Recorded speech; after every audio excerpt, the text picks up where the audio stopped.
রব্বুল জালাল কুরআন কারীমের বর্ণনায় জানালেন, আমি আমার হাবিবের প্রেমে কিভাবে পাগল হলাম, আমার নবীর প্রেমে কিভাবে প্রেমাসক্ত হলাম। হে আখিরি নবীর উম্মাতানিরা, কান খুলে শুনে রাখো, কান খুলে শুনে রাখো, যে কোরআনকে পৃথিবী জমিনে পাঠিয়েছি, যে কোরআনকে আমার হাবিবের উপরে বর্ণনা দিয়েছি, যে জিবরিল আমিন দ্বারা কোরআনকে পৃথিবী জমিনে পাঠালাম, ওই কোরআনকে জিজ্ঞাসা করা হলো, ও আল্লাহর কালামুল্লাহ শরীফ তুমি কি বলতে পারো, ও আল্লাহর কোরআন তুমি কি প্রমাণ করতে পারো? রব্বে কায়নাত বলেছেন, আমি হাবিবের প্রেমে প্রেমাসক্ত হয়েছি। কোরআন একই বাক্যে বলেছেন, কোরআনের কারীমের বর্ণনায় জানিয়ে দিয়েছেন, রব্বে কায়নাত বললেন, ইন্নাল্লাহা ওয়া মালাইকাতাহু ইউসাল্লুনা আলান নবী, নিশ্চয় করে আমি রব, আমার মালাইকা ফেরেশতারা আমার রাসূলের প্রতি দরুদ পড়ে। হে মুসলমান জাতিরা, হে মুসলমান নর-নারীরা, তোমরা শুনে রাখো, সেই নবীর উপরে তোমরাও দরুদে নজরানা পেশ করো।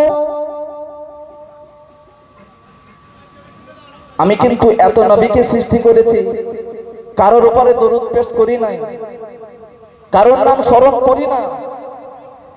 সুতরাং কোরআন বর্ণনা দিয়েছে, কোরআনে কারীমের বর্ণনায় বলেছেন, ইন্নাল্লাহা ওয়া মালাইকাতাহু, আমি নিশ্চিত করে আমি এবং আমার মালাইকা ফেরেশতারা দরুদ পড়ে, যেটা আমি কারোর উপরে পড়ি না।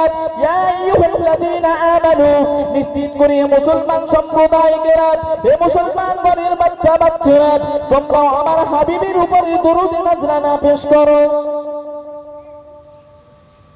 যেটা পৃথিবীতে কেউ পেশ করে না। আমি কারোর উপরে পেশ করি না, কারোর উপরে আমি আজও পর্যন্ত দরুদ পড়ি নাই। এত মাখলুক সৃষ্টি করেছি, 2,24,000 নবীকে সৃষ্টি করেছি, আমি কিন্তু কারোর নাম ধরে এখনো পর্যন্ত দরুদ পড়ি না। এবং আমি এমন একটা মানুষকে সৃষ্টি করেছি, যাকে সৃষ্টি করতে গিয়ে আমি এত ভালোবেসে ফেলেছি, এত প্রেম করে ফেলেছি, যার উপরে শুধু আমি না, আমার মালাইকা ফেরেশতারা পড়ে, আমি পড়ি। সুতরাং তোমরাও চুপ থাকবে না, তোমরাও পড়তে থাকো সেই রাসূলের উপরে দরুদ। একটু জোরে বলেন সুবহানাল্লাহ। আর আমরা অতি ভাগ্যবান হয়ে সেই নবীর উম্মত হতে পেরেছি, এর জন্য একটু শুকরিয়া আদায় করে বলেন আলহামদুলিল্লাহ। আজকের সেই নবীর মাহফিল, আজকের সেই নবীর মজলিস আমরা বসতে পেরেছি, আমরা সৌভাগ্যবান। আল্লাহ আমাদেরকে এই রাসূলের সিরাত সম্পর্কে শুনে এবং রাসূলের সুন্নাত অনুযায়ী চলার মতো তৌফিক দান করুন। সকলে বলুন আমিন। ওয়া আখিরি দাওয়ানা আনিল হামদুলিল্লাহি রাব্বিল আলামিন।